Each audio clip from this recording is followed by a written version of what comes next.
Hello and welcome to the Indian Ocean World podcast. My name is Philip Gooding. I'm a postdoctoral researcher at the Indian Ocean World Centre, McGill University.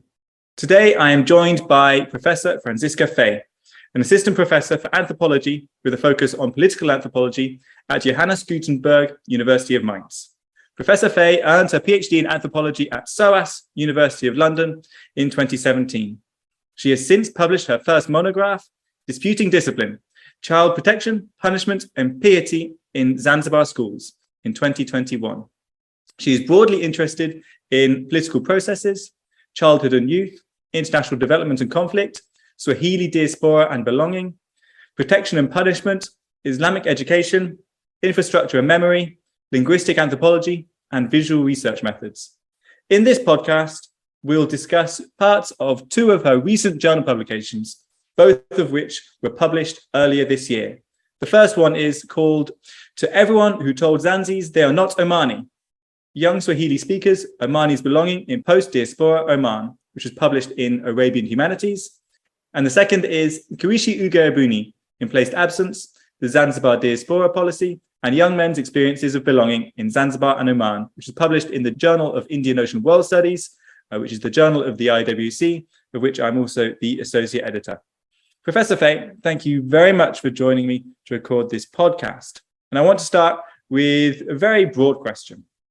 Your work relies to a large degree on ethnographic fieldwork conducted in 2018 to 19 in Oman and Zanzibar, as well as virtual fieldwork in 2020. And of course, virtual because of the COVID-19 pandemic and the associated restrictions. I just want to know very broadly, what did you aim to achieve in this fieldwork? Who did you meet and how did you meet them? And I suppose, what ethical best practices did you employ as you did so? Hi, Philip. Thank you for the introduction. It's great to be here talking to you. So yes, over the last few years, I have conducted some ethnographic fieldwork in Oman and in Zanzibar. And maybe let me give you a bit of background to that, because the two places are, of course, connected, but I have come to them not at once, but over a period of time. In Zanzibar, I have been spending time on a regular basis since 2009, when I was actually a language student of Swahili for my first degree. And I was really involved with gaining fluency in the language by being there a lot. So some kind of ethnographic self-placement already. Then in 2012, I decided to move into anthropology and to pursue a PhD at SOAS in London, where then, and I hope it's still the case, a minimum of 12 months of ethnographic fieldwork was required as part of the doctorate. And that was really what I wanted to do. My PhD research in Zanzibar then was about international child protection organizations and their efforts against corporal punishment in Zanzibari schools, where I worked largely with the children who were supposed to benefit from these efforts. And the essence of that research was that I wrote a critique, and that's the book you mentioned, of these programs based on the young people's views whom they intend to help. And that work was quite separate from the questions of diaspora, belonging and absence that started to interest me a bit later on and in Oman. My research interest in Oman then grew during my postdoc phase from 2017 onwards. And I had then just returned to Germany and Frankfurt specifically after several years in London and Zanzibar for a postdoc position at the Research Center Normative Orders at the University of Frankfurt. And then returning to German academia, I was told that in Germany it was common and also somewhat expected of you to expand your field of research regionally, specifically during the postdoc years. So this got me thinking about where else, if not in Zanzibar, it would make sense for me to expand my network and to broaden my research interests in. And Oman really was the most obvious cause. It was an easy decision to settle on Oman as a logical extension of my field, because Oman was the place most of my friends and research interlocutors in Zanzibar were oriented towards in one way or another anyway, either by way of kinship connections, so extended family of different degrees, for example, business relations with Muscat, or even more so the Bay as key trading hubs for goods from around the world, or work opportunities. In terms of lots of the young people I met in both Zanzibar and Oman, being very aware of the employment opportunities in the Arabian Peninsula, that can be supportive of building your life by way of seasonal labor migration. And I have now spent 3 research days in Oman, most recently this March. But in 2018, I then went for the first time, and this was really to test the waters research-wise and to see whether I would get any far, only working and speaking Swahili, but no Arabic.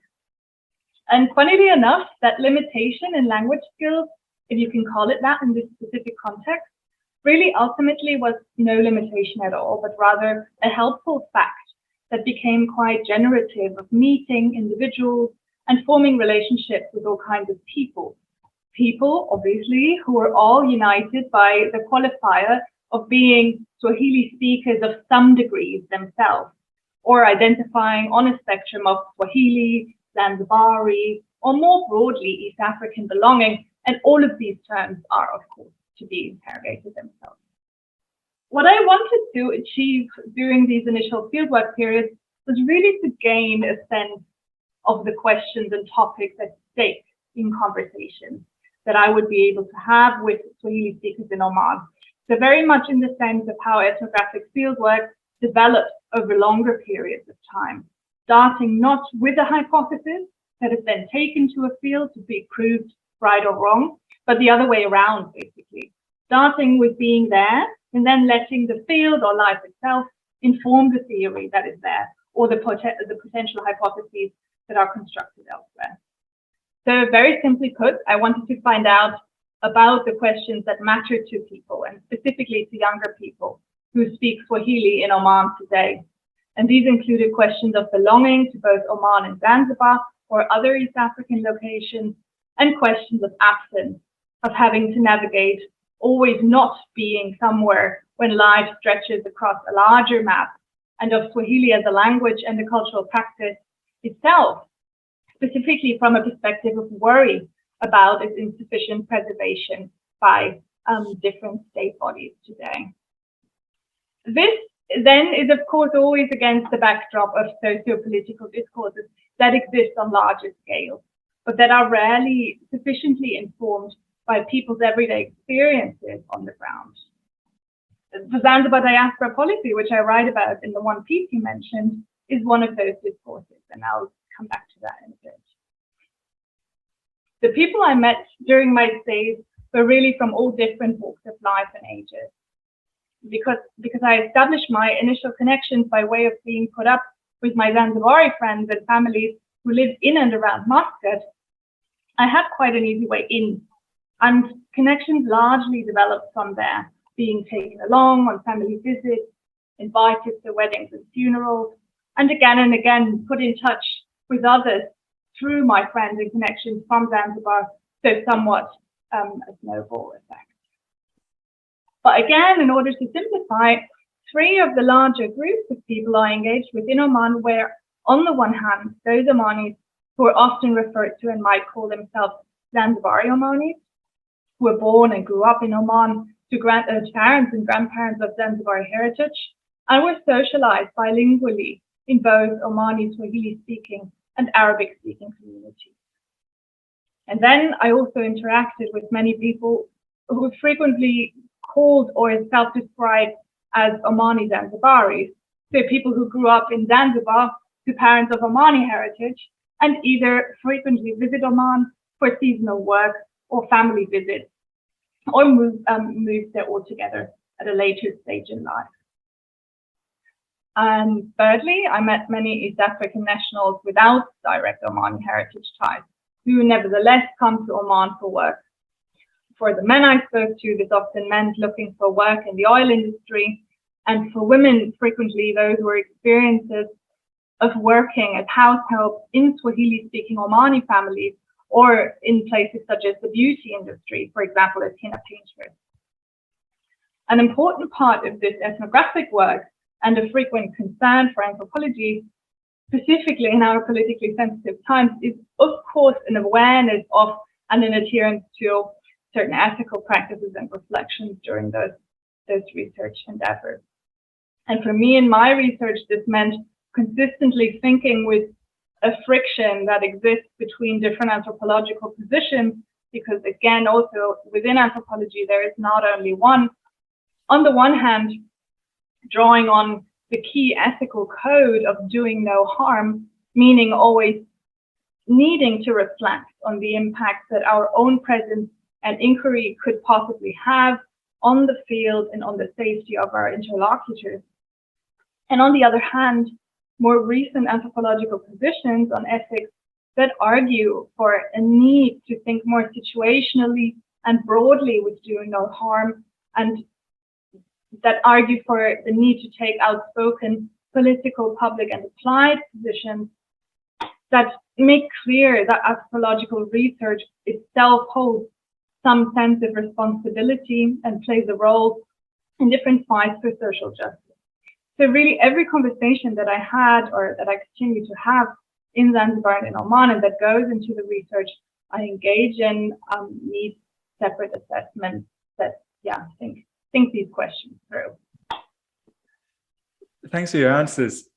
You actually touched on something in your answer to that question, which I want to push you on a little bit further. You mentioned the Zanzibar's Diaspora Policy, and this is one of a couple of national policies or paradigms that you draw on, I suppose, a more focused ethnographic research. You also, in your publications, draw on the Oman Vision 2040, and more broadly, quote, a Renaissance narrative of Omani national identity and citizenship that is of inclusion and unity, end quote. And I suppose what I want to know is, how do these big, broad framings, Oman Vision, the Renaissance narrative, and the Diaspora Policy of Zanzibar, how do these framings help to ground your ethnographic research? And what consequences does your research have for how we understand these policies and paradigms? Yeah, thank you for that. I guess this has much to do with the focus of my own research really being in political anthropology. And as a political anthropologist, I'm always interested in understanding what this notion of politics itself means and what it does in different settings. And policies, like the ones that you just mentioned, whether they're national or global, are one of the most obvious languages of the political. So the Oman Vision 2040 or the Zanzibar Diaspora Policy are two recent examples for such contemporary policies that have political meaning and intention. And people, that is, governments, international organizations, or politicians, always, of course, also want to do things with policies. Much like what politics itself is about convincing, persuading one group of people of the need to believe in something and to behave in a particular way other to what they might be doing at a certain point in time. So what's interesting for me here about policies is that even though they commonly pretend to speak about or on behalf of a certain group of people, those very people are rarely ever consulted in the processes of policy making. So ethnographic data usually does not inform the making of policies. That is, an in-depth understanding, knowledge, documentation of what people really live on an everyday basis and experience on the ground. And this echoes somewhat what I said earlier about ethnographic work, trying and aiming at thinking from the field and deriving theory from it instead of the other way around. But policies often think from the top down instead from the bottom up. So they arise out of political and economic interests from those in power, but have frequently little to do with the lives as they are lived in certain places and social situations. And the Oman Vision 2040, for example, sets out the aim to build a society, as it states, that upholds the Omani identity and heritage and the culture that reinforces citizenship and national cohesion. Linked to that, the basic statute of the state does not allow for any kind of discrimination.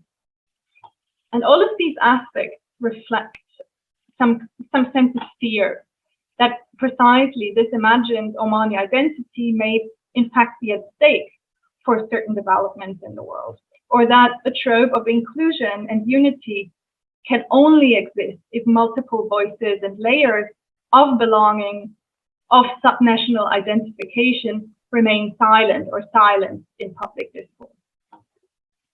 And the Zanzibar Diaspora Policy as the other example that I draw on, comes in from really the other end and claims as its own diasporans only those who think in line with the political ideas of the revolutionary government of Zanzibar, and emphasizes in a similar way the need or a need for patriotism and political coherence.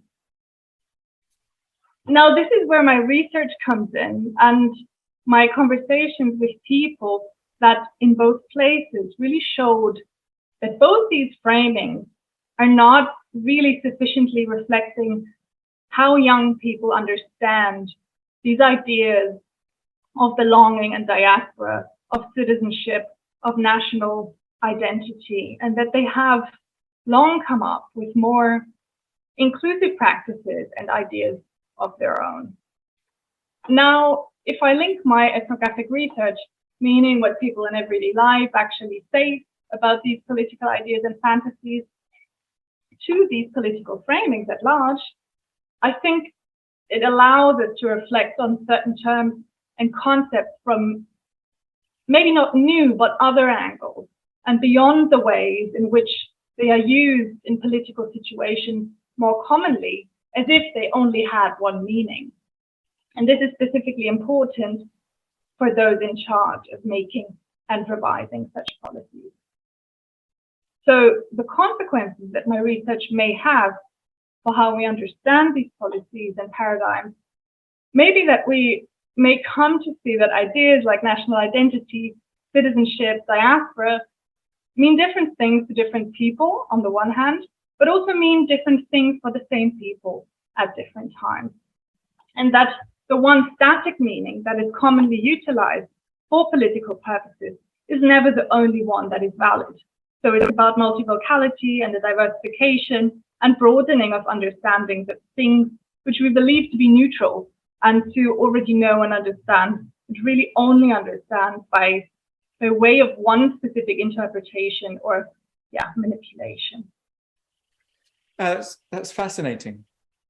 So one of the other things that your articles do is that in them you propose new ethnographic terms for understanding your case studies. I suppose these might seem as kind of challenges to these broader these political paradigms. The two terms I really identified from reading your work were Postdiaspora and Kuishi Ughaibuni. And I suppose what I want to know about these two terms is how you came to understand and use and define these terms. And also, I suppose, considering that the Zanzibar Diaspora Policy, the Oman Vision 2040, these have, to a certain degree, a global reach. Can these terms as well, the Postdiaspora and Kuishi Ughaibuni, do these have applicability outside your case studies? I suppose that's a very convoluted way of saying, how do these terms contribute to our understandings of, I suppose, diaspora and other wider terms in Indian Ocean world studies? The terms post-diaspora and Kuishi Ughaibuni are both really attempts at simplifying or summarizing, to some extent generalizing, while still not completely moving beyond contextualization, those aspects of fieldwork that can never sufficiently be represented by only one concept or one idea. But what they can do is to offer starting points to then think further or anew about certain aspects that may not have been considered in this way yet. And when I worked through existing research after going through the data I collected while I was in Oman, I started reading a lot about this idea of post-diaspora, and I thought it would be quite a productive idea to also draw on in the Oman Zanzibar context and to bring into conversation with that setting. And in the work I engage with in my text, post-diaspora is specific for several reasons that I found particularly productive here. And this is mainly along the line of the work that's done in La Guerre. And what's important in their work is that they say that the post in post-diaspora is really indicative of a separate problem space, if you want to call it that. So not talking about diaspora, but about a post, a different kind of situation from a regular, so departing or moving into a broader space from a regular usage of the term. And that is a focus on most commonly second-generation diasporans and onwards. So with this focus on second and not first-generation diasporans, the post-diaspora status describes a contestation against a frequently discriminatory minority status in a society. It's about refusing old minority tropes and about empowerment and people's own understandings of being insiders too, despite belonging also amidst or among mixed heritage groups. And these ideas are all relevant in the situations that I encountered with second and third generation Swahili speakers in Oman. And then the other concept, and you mentioned it, the one I work with is Kuishi Ughaibuni, and that is a Swahili expression or a Swahili term. Ughaibuni is the Swahili term that is often used for diaspora and is used, for example, in the Swahili version of the Zanzibar Diaspora Policy as a translation of diaspora, where I, in fact, first encountered it. So, Ughaibu derives from the Arabic ghaib, which means absence or the unseen. And Kuishi Ughaibuni describes both a state of being or living in absence, missing or being unobtainable, being in a remote place or away from somewhere, from home. So it describes a state of being and a location that is relevant to many young people who organize their lives between Zanzibar and Oman. And in the literature on this notion, there are several other Swahili and Arabic concepts that have been drawn on in helpful ways to analyze diasporic life. And these include, and I apologize as a non-Arabic speaker for mispronunciation, al-Mahdar and Wahadirina, as well as Shatat, for example, in the works of Walker, Freitag, and Saleh. And these ideas describe emplaced and non-emplaced communities of migration in exile and through scattering. So in conversation with these terms that I just mentioned, I propose in my work that Ughaibuni or Kuishi Ughaibuni describes not a community, but rather a state and a geography by means of emplaced absence. So the aspect of not being there, and especially the practices related to that, is the focus of that analysis. And I think working with the terms like these can help us understand in more depth, again, what it is we are talking about and why. Is it places? Is it practices? Is it people? And how these descriptions and how all of these notions are entangled, but also important to be differentiated at once. And of course, just like with the other terminology I speak to in my work, ideas like Kuishi Ughaibuni, living in or with absence, hopefully offer themselves also to other social settings where this angle might be a helpful take. So in short, what I believe concepts like post-diaspora and Kuishi Ughaibuni may contribute to our understandings of diaspora, belonging, and citizenship, to stick with these ideas, is not to move away from already established ideas, but to move with them, to expand them, to include the diversity and change that is also inherent in them, as thinking with second and third generation diasporans and thinking with diaspora not only as place, but also as practice. And I suppose that this may also hold value for research on and with Indian Ocean communities on the one hand, to ground research more in the present and to move it out of a dominant historical focus, and on the other hand, to really also move away from artificial boundary drawing. Wonderful. That's a really nice and succinct explanation. And I heard your apology to native Arabic speakers. I should apologize to native Swahili speakers for my butchering of Ughaibuni. But my Swahili teachers from my master's degree will not be proud of me. In any case, what are the key themes of your research? And you've mentioned it several times here, is youth. And you kind of argued that kind of youth's understanding of, I suppose, diaspora doesn't necessarily align with the Zanzibar Diaspora Policy, for example. I just wondered then, so this kind of opens up a can of worms, I suppose. Very broadly, the very broad question is, how do you define youth? And I suppose then in a more focused question, what is the importance of youth to broader understandings of Omani Zanzibari diasporic relations. And are there other dynamics could be explored here as well? I suppose the one you focus on youth, but are there gender dynamics as well? Would be the main one, but maybe there are others too. Maybe some reflections on youth first, and maybe push it out afterwards if you like. Yeah, thanks. It's a key question that always also concerns me as I think about these fields. The category of youth, or more broadly of young people, also or connected of young people, also including children and all people that are commonly considered as somewhere on a pre-adult spectrum, has fascinated me for a really long time. And as I mentioned earlier, during my PhD research in Zanzibar, I prioritized working with children. And those children, or who would elsewhere be called young people, were mainly between 8 and 16 years old. And this was really such an eye-opening experience.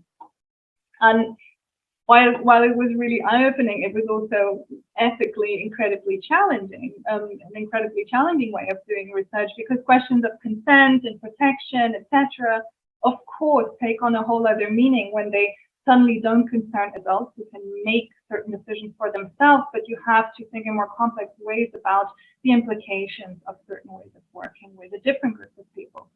So it was fascinating because it's precisely those young people's perspectives, again, though, and their views that are most disregarded within political discourse and policy making.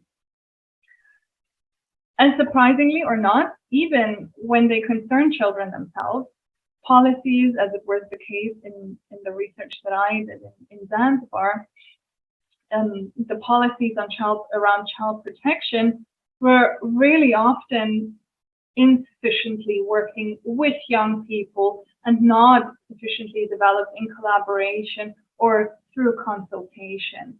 So this, quite frequently set them up to fail, despite the well-intentioned ideas that were driving them, but largely for a lack of working with the people who are really concerned just outside of a regular age group that would be involved in drafting them. Now, one of the key questions in the anthropology of childhood, children and young people is precisely what you were just asking me. So how do we even define childhood? How do we define youth? What does that mean? Who is meant with this term, and who decides on these definitions and for what purpose? And the term youth, interestingly, for example, has a whole range of different meanings, and they are certainly all political in their own ways. The United Nations, for example, defines youth as persons aged between 15 and 24. But the African Union defines it as people aged between 15 and 35. So the meanings attributed to youth change really depending on who speaks and on the social settings and the status that's attributed to people within certain relations and communities. Now, in my research, I try to move away from political tools and conceptualizations that are largely born out of the so-called global north, and I thus usually tend to work with broader definitions such as that by the African Union that considers people up to 35 as youth, and that was then also largely the group of people I was intending to speak to while I was in Oman. Another reason why I find it interesting to think with youth as a lens on life in these parts of the Western Indian Ocean world is the fact that there is very little research that actually engages with young people in the present there, and particularly in anthropology. So history and geography research has really dominated, and in important ways, the documentation of life in these fields. But more contemporary and more ethnographic approaches are really still few. So much of the existing research is oriented to the past, which is important, but what is missing to balance it out is an also thoroughly rooted take on the present as well, and one that engages in research that is also looking towards the future. So working with youth, I think, makes it possible to bridge this temporal divide and to move beyond a recounting of history and to look at what is happening now as well. Research on contemporary questions or issues is then, of course, usually also especially politically sensitive, which may be one reason for there being a few works in this area. However, I do think that this should not stop researchers from imagining alternative ways of working around certain questions of the present. And one of the important aspects that a focus on youth can bring to understandings of diaspora, I think in the context of Oman and Zanzibar, for example, specifically, is that many younger people's understandings of diaspora have quite little to do with what the so-called Zanzibar diaspora is outlined as in the policy, if we again return to this political take. The views of this younger generation of Swahili-speaking Omanis and Omani Zanzibaris who I spoke with often have a different take on the idea of diaspora than their elders did. They are both critical of political exclusionary purposes that are a frequent undertone of a policy like that, and much more open to thinking about identity and belonging in more fluid, changing, and multiple terms. Gender, I think, just like age, would be another interesting lens to explore here. Specifically because A, there are so many young women in Oman who are vocal on these matters, and B, because on a whole, and out of everybody I've gotten to know so far, it is much more common that women continue to speak Swahili and uphold the Swahili-speaking practices or Swahili cultural practices in the Arabian Peninsula. So it is everything connected to notions of Swahili-ness has often been explained to me as really also tied to women or to female characters as taking a lead in that. And I think that is quite a fascinating phenomenon that would definitely deserve and gain so much more attention. Yeah, that does sound fascinating. Okay, so one of the things you outlined very much towards the outset of this podcast was that you started off doing your research even as early as your undergraduate research, focused on Zanzibar. And then it was afterwards that you moved to focus on Oman as well, particularly through your postdoctoral research. And that was partly because of the encouragement of what you expected to do in your institution, but also because that was a natural thing to do. And there was connections that you could build there. And this comes through in your articles as well. Yes, obviously, this probably speaks to my biases as a historian as well. This, of course, draws me to think about the 1964 Zanzibar Revolution, and this really does provide important context for both of your articles. And I suppose what I wanted to know here, and I'm sorry if this is a bit of an unfair question, how do memories and legacies of the revolution affect your ethnographies? And maybe, for the benefit of listeners, maybe we give a quick summary of the revolution itself, so people can kind of follow along kind of a longer 20th century and into the 21st century history here. Yeah, it's a tricky question. It's an important question. The Zanzibar Revolution of January 1964 is definitely one of the most important political events in recent history of the East African region, and it operates, as you suggest, right underneath so many contexts and conversations today. However, I think there are much more qualified researchers to speak about the revolution specifically. Plenty of historians and political scientists, and especially from Zanzibar and Tanzania, as well as from elsewhere, who have worked through and contextualized specifically the violent events that led up to, that took place during, and that followed the overthrow of the last Sultan of Zanzibar and of the ruling Arab elite, which was largely Omani. But I'll try still to explain a little more about how this relates to the questions of my research. So one of the backdrops to my research is that Oman and Zanzibar, of course, have been linked for centuries, politically, economically, culturally, socially, and so on. And I make the point that therefore we should more thoroughly think with the two places on a continuum, on a spectrum, rather than as two separate political entities. The revolution in '64 then was a critical changing point to this long-standing relationship, leading to many people losing family members and their livelihoods, fleeing the island, and being forced into exile. The most prominent example of somebody affected by this being the recent winner of the Nobel Prize for Literature, Abdulrazak Gurnah, who engages with this loss linked to this time in his works.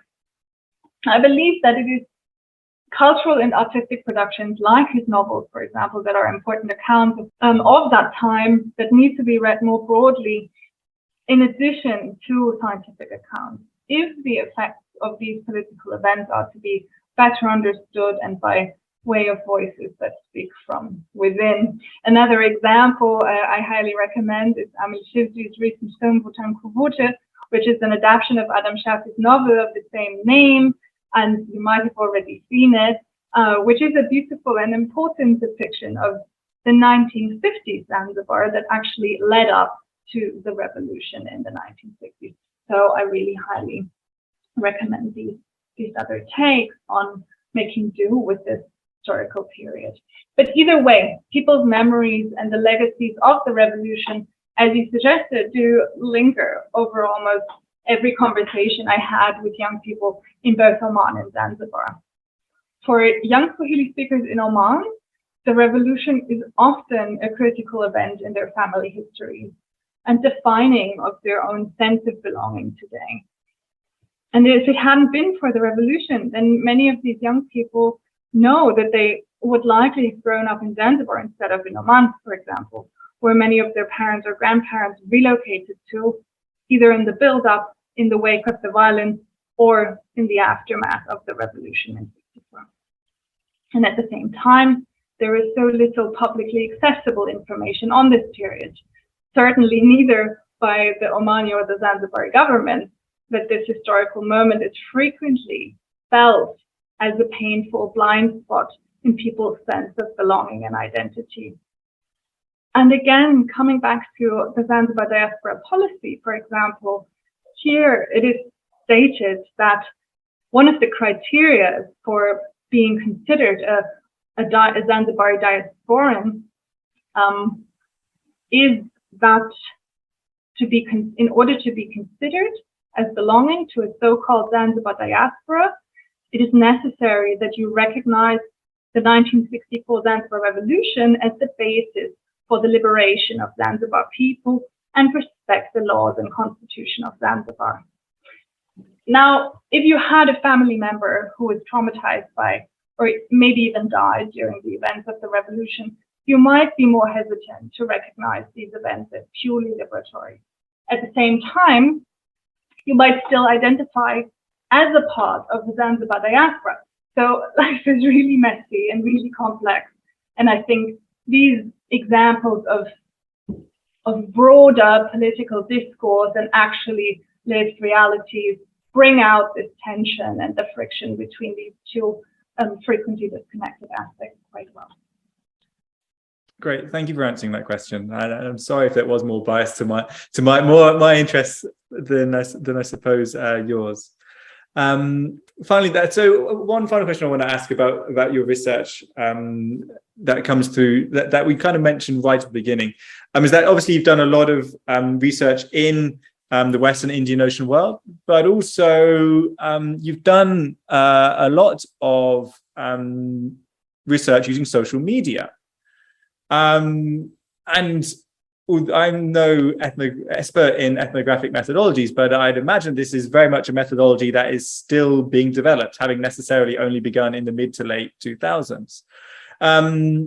So I suppose, what are the challenges and opportunities of using social media as a form of field research is one question. And I suppose I want to know how you develop such methodologies, particularly because I just thinking about it, I saw this as a particularly novel and interesting way of continuing field research in the context of the COVID-19 pandemic in the last couple of years. Yes.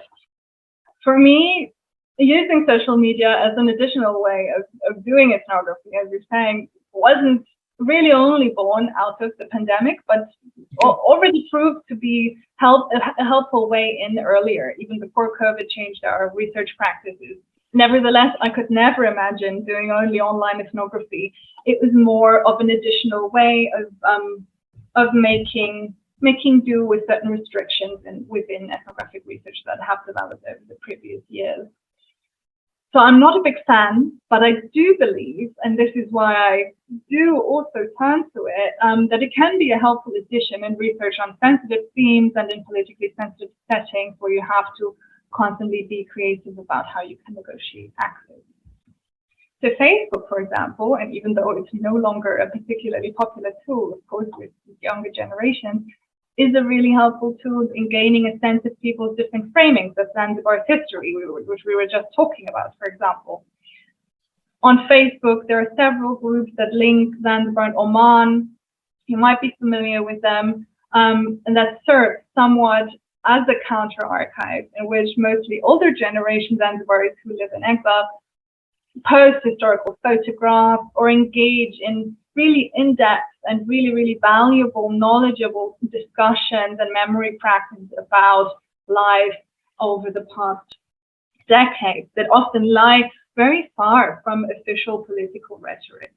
And such kind of insights can be super interesting additional data in an ethnographic analysis of certain discourses and concepts. And in my research on young Swahili speakers in Oman, as reflected in the articles, I relied on Facebook, but also on Instagram and on YouTube as sources of information and connection. Facebook and the conversation groups I just mentioned have helped here, for example, to find people who were interested in speaking to me about the themes I was interested in while I was in Oman, so mainly the continuation of speaking and identifying as Swahili on the broadest definition of the term. And Instagram has been helpful in similar ways, with many people actually contacting me on there to ask about the research that they heard about elsewhere and volunteering to share their stories or asking to be included in it as well.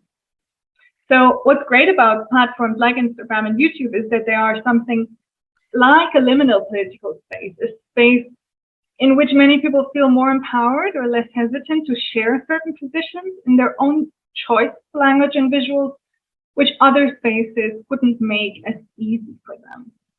And that's really what I try to show in one of the articles, which touches on which uses a quote from a blogger on Instagram as part of the title to everyone who told Zanzis that they are not Omani, which draws on examples for the need to think beyond notions of purity or exclusionary Arabness in a sense that can be hesitant to include African sociolinguistic identification as part of a sense of an Arab identity or Omani sense of belonging today.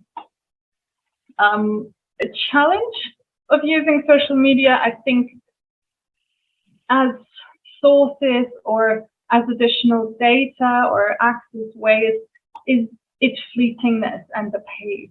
Something interesting that may be uploaded today, for example, can already be taken down again tomorrow. People change their minds about things, but also about the publicity that their statements receive.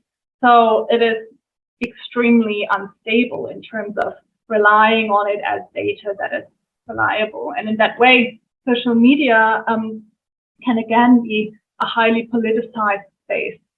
And this is different to working with more traditional ethnographic methods like participant observation or interviewing or the use of other printed sources, knowledge that either is or has been documented in ways that are meant to last.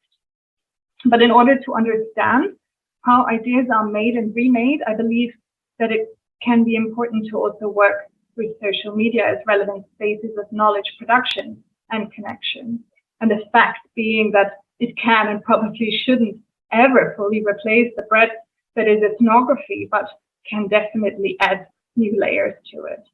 Yeah, wonderful. So I think it's a very exciting, the possibilities are exciting here. Thanks for telling us more about that. I think we've got time for one more question. And it's a very broad question. And I suppose this is a chance for you to kind of publicize what you're working on now. So what are you working on now? And what can we look forward to seeing from you in the future? Yeah, wow. Well, I'm working on quite a few things at the moment. And they all equally excite me, so it's sometimes difficult to prioritize here.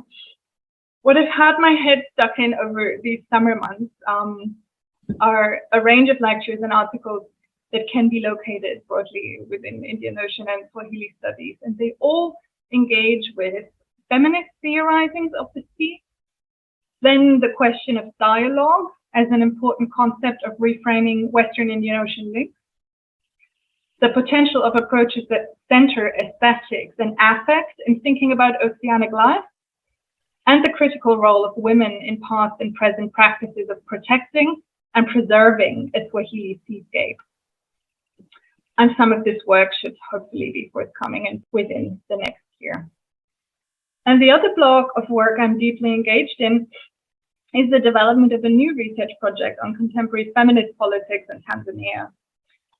Feminism has become such a buzzword of the present moment and is now frequently and often inflationary stuck in front of more common political vocabulary in order to make ideas more marketable, but without really living up to the political important ideas that underlie the term. And from an anthropological point of view, I'm here really interested in what feminism means in the context of Tanzania. And if we speak about ufeminia or any other term that is considered as aptly describing battles for gender equality and against social injustice. And I've been speaking with a range of activists here who locate themselves somewhere on this political spectrum. And I deeply believe that their perspective and knowledge production is really vital for ongoing attempts to diversify and decolonize different fields of our practice, and feminist political anthropology being one of them for sure.